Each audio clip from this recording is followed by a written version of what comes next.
Hello there guys, welcome back to Younes Talks Football, welcome back to a brand new video. I hope all of you are doing well today as we get into the day's latest. What has gone down today? I'm about to give you my opinion on everything Chelsea and a little bit of elsewhere later on towards the end of this video. Make sure you are here for that. And we are still, I think, feeling the fallout of that 2-2 draw. Now, I definitely am. So what I've done is, you have probably noticed that if you are subscribed over here, if you haven't already, make sure you have already, make sure you are. If you haven't, hit that button, hit that notification bell to be notified once I've uploaded. And if you have hit the bell, you would have been notified that there were a couple of shorts that were uploaded earlier on today.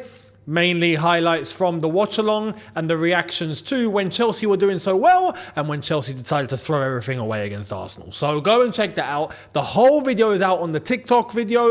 That's in the description. Make sure you are following on there too, on the channel's TikTok. And yeah, hit all the socials. Links are in the description. But we are still on the fallout of that 2-2 draw. And I just think it's because of the manner that we lost those points that it's hit us. But like I said in yesterday's video, there are positives that we can take. And there are hopefully things that we're going to carry forward. And the team's not going to let this result affect them. And we can move and fingers crossed pick up some wins and be a little bit more mature. Because we do have good things happening, but we are also still a little immature. And I think that's just the case of, not a lot of experience in the team. A lot of young lads that haven't been in this sort of position in terms of fighting at the top before, fighting against the best all the time. I think that's definitely played a factor. Pochettino, mistakes from him too. So let's hope that this is going to, eventually mold itself into some good success. Now, we are going to clarify a few things in relation to the fallout from that game and a couple of players that have spoken and what Chelsea are trying to do now to move forward. But talking about Chelsea moving forward, we're going to talk about transfers very quickly. And there's a big piece of news coming out tonight in relation to the striker situation. Fabrizio Romano has decided to come out and clarify us with the latest. So let's get into it and I'll give you my thoughts, starting off with this. Chelsea will go for a striker in 2024. Let's see January or the summer window. We mentioned Osimhen, but they are also monitoring Toney, and that was on his daily briefing. We also have this. We mentioned Chelsea for Victor Osimhen, but Ivan Toney is another striker they are following and monitoring because they will go for a striker in 2024. Let's see if it's going to be January or the summer. So, we've learned something here. We've learned that Chelsea have made the internal decision that they will be going for a striker. It's happening. Which tells us they aren't certain or sure of the options that we have now, which I think is now, especially after the Arsenal game, is a common understanding amongst the entire fan base and everyone at the club that right now, Nicholas Jackson, Broja, that's all we have really. Nkunku doesn't count, by the way. I know some people are going to come in the comments and go, we got Nkunku, we're not going to stick him up front. He's a 10. He is an actual fully fledged attacking midfielder, a 10 that's meant to sit in behind the striker. He could play second striker, but he is not a centre forward. And that is why Chelsea have made a decision to be going after a striker. Now, this is where my analysis from the past comes back into play. I truly believe that there is, I don't want to say 0%, but I got to be honest, I don't think it's happening that Ivan Toney comes to Chelsea. No chance. I don't see it. I think that's dead in the water before it's even started. You know when you're fishing? Anyone been fishing? I haven't. But I'm going to use the analogy here. If you're fishing and you pluck out a dead fish, it's of no use. Throw it back in. It's done. Throw it back in and let it be food to some other fish that are living. That is what I think the Ivan Toney scenario is. Why? I've explained it on here before. I think his name is already in the Arsenal squad waiting to be announced. Because Arsenal have all the leverage over us And there was the historical possibility of Ivan Toney going to Arsenal, which didn't transpire, but it was close. He wants Arsenal. He's already declared this before. He's never said anything about Chelsea. And the one bit of leverage that we do tend to use over other teams, top teams, is that we are based in London. Unfortunately, so are Arsenal. So we can't use that. They have every single metric above us right now. Albeit, I think with the way that Chelsea are playing, the project at Chelsea can be attractive. And the one thing that might tempt a player to choose Chelsea over Arsenal is the salary. But we don't have Roman Abramovich anymore to do that. So that doesn't even count. Because we are looking to contain everyone within a certain wage structure now. We're looking to give bonus incentives. We're not looking to give massive wages out. Arsenal, on the other hand, I think are a little bit more open to the idea of maybe breaking the bank a little bit. So this is where I don't see any possibility of Ivan Toney. But I do see a possibility of Victor Osimhen. Now, some are going to say, yeah, but we're going to have to break the bank for that anyway. Victor Osimhen is one of those players that you just do. You do. You have to put money on the table and you have to try and come to a very good agreement in terms of a salary. However, the one thing that helps us, because I'll be honest, normally, if things were normal over at Napoli, I would be coming on here and saying, it's too much. It's just too much. I don't think Chelsea are going to fork that much money and put it on the table. But that's if everything was rosy between Napoli and Victor Osimhen, which we know it's not. And because it's not, because there's a little hostility at the moment, because it's not so nice over at Napoli between club and player, it does bring the possibility, including ADL's comments that he made a few days ago, that they could move on from Victor Osimhen. And if that's the possibility, then Chelsea should be frontline to go in for him. Do you see the logic? So this is why, let's see what's going to happen. I did say that I reckon it's going to be from now up until January. We'll see what Nicholas Jackson is capable of. We'll see what Armando Broja, if he does come back in time with the injury and whatnot, and he does start performing, can transpire, can do. And then we make a decision. But I think it's already nailed on in the club that whether it's Jan or the summer, we're going after a striker. I'd rather do it sooner rather than later. So let's see this January what Chelsea can do. That's the latest on Victor Osimhen and Ivan Toney. Let me know your thoughts down below. Now, talking about the fallout of the game against Arsenal, we got some comments. Conor Gallagher decided to speak. Let's get into it. Conor Gallagher, I just want to carry on what I'm doing now and help Chelsea climb up the table. I have a good relationship with Pochettino. He understands my game. He understands what I bring to the team. And right now, I think it's really working. I have to give a special shout out to this. And that's to my dad. Shout out to my dad. Because you know what? I remember when I was critiquing Gallagher a little bit here, he made the comment. And then since then, I'm like, you know what? And it's kind of transpired that Pochettino is using Gallagher correctly. Gallagher is flourishing under Poch because of what Poch is doing with Gallagher, unlike managers previous. Gallagher has found a way of playing with players around him playing in a certain way that helps him.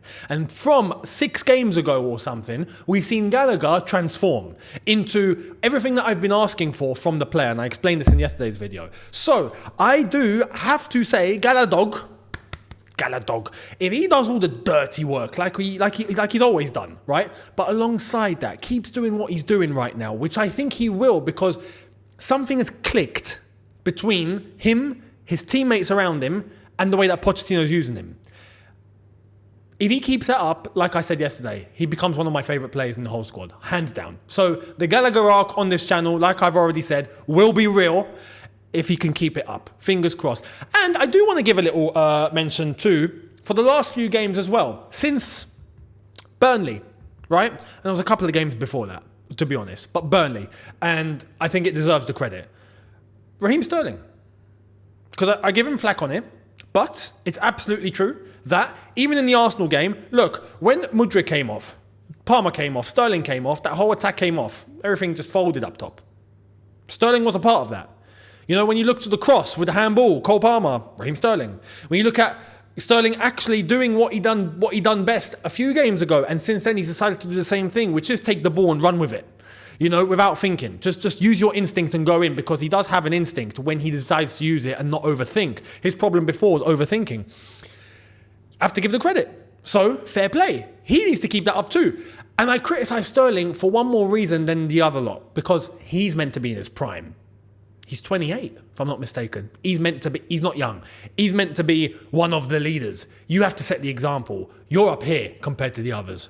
You have that responsibility. So this is why I always add a little more on Sterling. But fair play to him. He's doing well too. So it's nice to see that Poch is starting to get players to click in a certain way. And yeah, these players, like I've mentioned, Gallagher included, is definitely an example of that. Another example of that, and this has come from left field, this is someone we didn't expect, and it has to be said, is Roberto Carlos.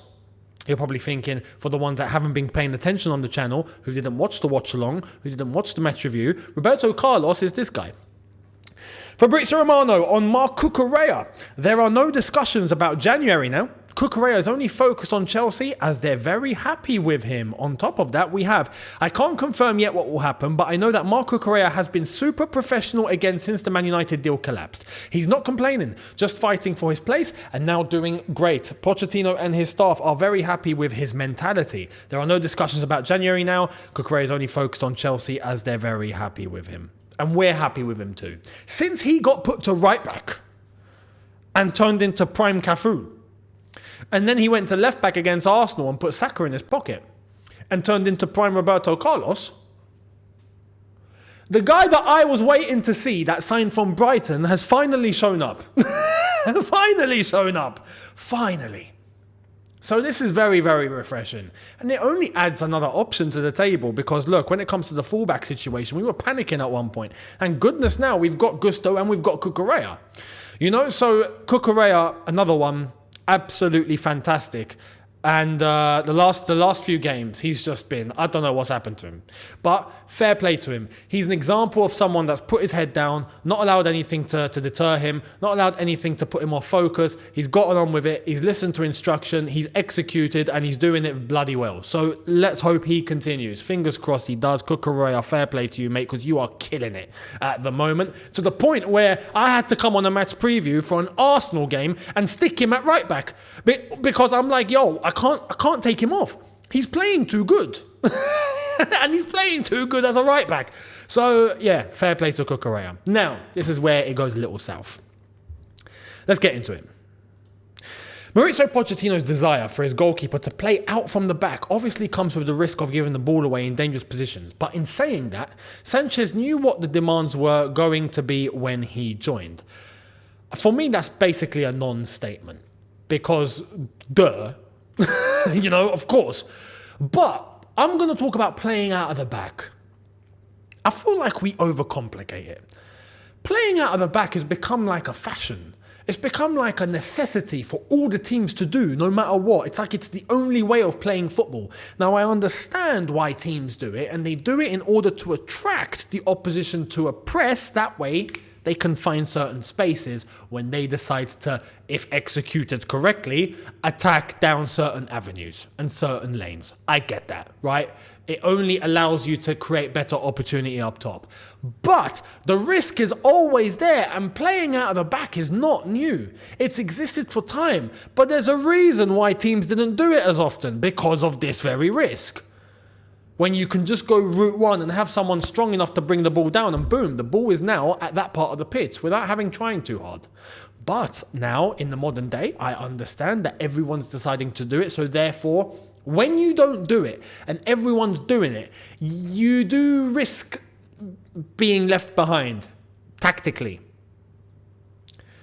Because whilst everyone is able to press, win the ball off you very quickly without you having to prep, or you kick the ball up the pitch without even thinking because the press is so aggressive, then they get possession and they're able to keep the ball. I understand that. So you have to do it correctly. And it's almost become a necessity, like I've said, from everybody. I mean, we're even seeing, you know, we're seeing teams from like flipping like Everton, Sean Dyche, and even his teams are now starting to look like they're trying to build from the back. Like everyone is trying to build out from the back. But that should be executable without the mistakes that we're seeing from Sanchez. Because this brother is just giving the ball to the opposition for fun. It's not happened once. It's not happened twice. I can count more times on one hand that it's happened this season. 2 hands. It's happened this season. The amount of times he's given the ball away stupidly. There's one thing giving the ball away, and there's another thing giving the ball away stupidly. When you give a pass to Declan Rice in the way that we did, for example, that's just dumb. Especially if you've got options. Don't go too risky unless you've perfected it. That's going to come with time. Keep it simple. And that's something that we struggle with. When Sanchez is in goal, he struggles to keep it simple. Hence why Brighton were happy to get rid of him. And they love to play out of the back. But they're doing it well. They were doing it effectively. They were winning games effectively until recently. A moment they decided to qualify for Europe, they looked like they went down the pan. So there's that. Let me know your thoughts on Robert Sanchez. Now, talking about Robert Sanchez and the possibility of him playing week in, week out and these mistakes happening, it's another position now that I think many Chelsea fans are worried about. Is he good enough? Because we know Pochettino likes to play with the ball and move the ball from out of the back. We get that, right? That's his style. But you don't make those stupid mistakes. Those are going to cost us. As much as he can save shots and he can be a good shot stopper, but those mistakes cost us points, right? So Chelsea apparently are thinking of doing this. Chelsea are interested in Aaron Ramsdale.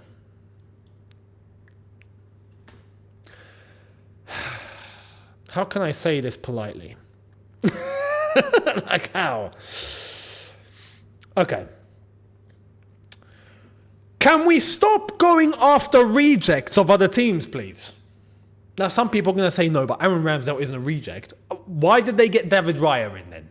Why is Raya playing against Chelsea? Why is Raya getting the nod now?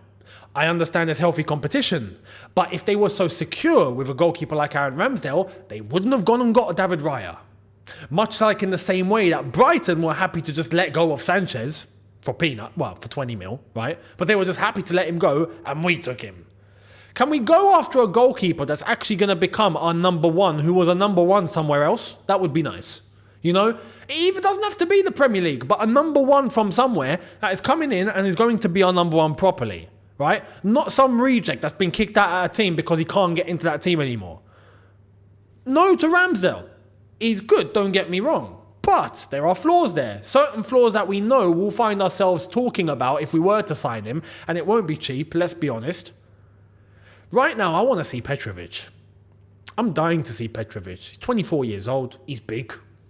We don't know what he's like. Apparently he's good. Let's see it. Let's see it. As long as he doesn't make stupid mistakes, I'm happy.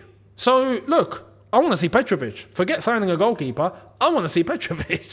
So, there's that. Now, let me know your thoughts down below on Ramsdale and on Petrovic and Sanchez, of course, that whole situation. Couple of things before we wrap up.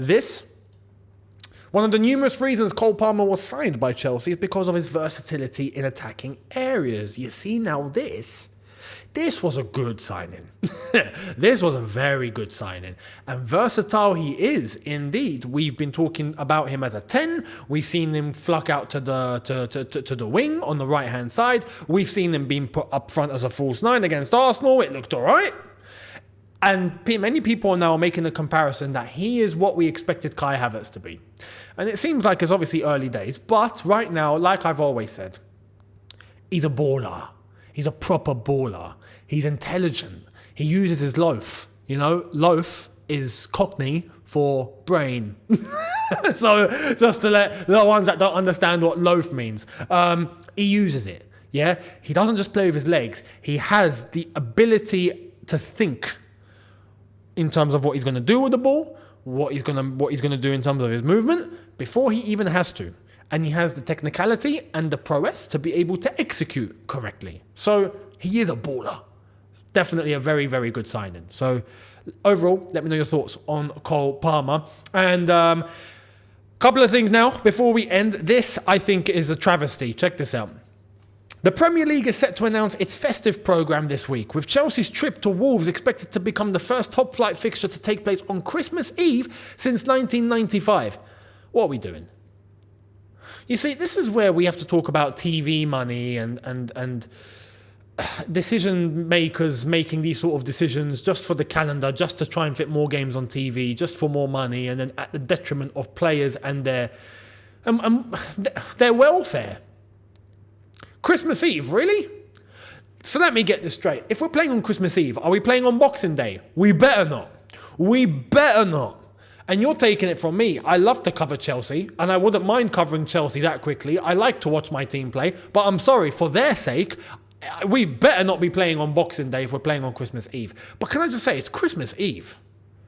This whole time's meant to be family time, you know? Now, like I said, if we are able to not play on Boxing Day, and it means that the players get to go and have their festive period, and they have Christmas Day, and they don't need to go to Cobham, they don't need to go to play a game the next day, they can rest on Boxing Day too, then okay. But we better not be playing on Boxing Day. And this is why I'm critiquing the move, because there's no point. Just stick everyone on Boxing Day. Like, why try and fix something that's not broken? Why?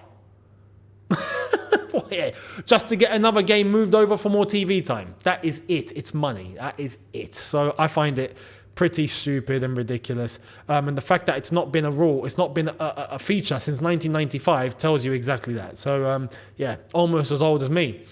Anyway, before we wrap up now, last thing, I've got to mention this. I have to mention this. Arsenal have released a statement to acknowledge a lack of diversity in their women's team and say they will work to deliver greater diversity as a priority.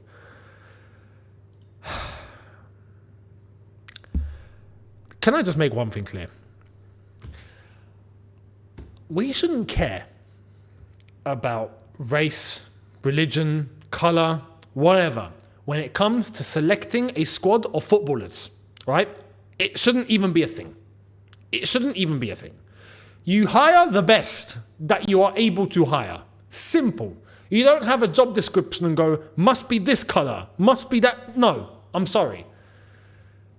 Because if we were to flip it, right, and we go over to, let's say we go over to an African nation, am I going to be in a position to go over there and say, nah, this needs to be more diverse, guys.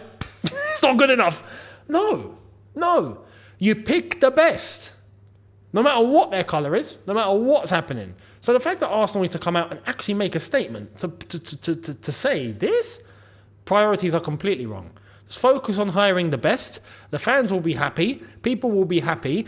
And don't be judgmental when you are hiring players or you are looking to pluck players out from your academy. Don't let colour become a predetermining factor, a decision maker. No.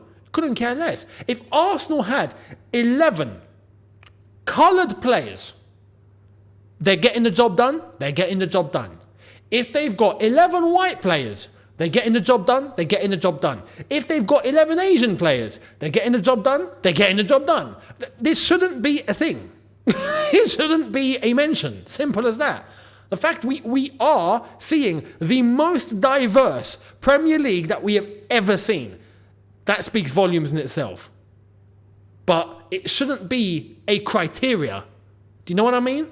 Because at that point, you're just holding talent back.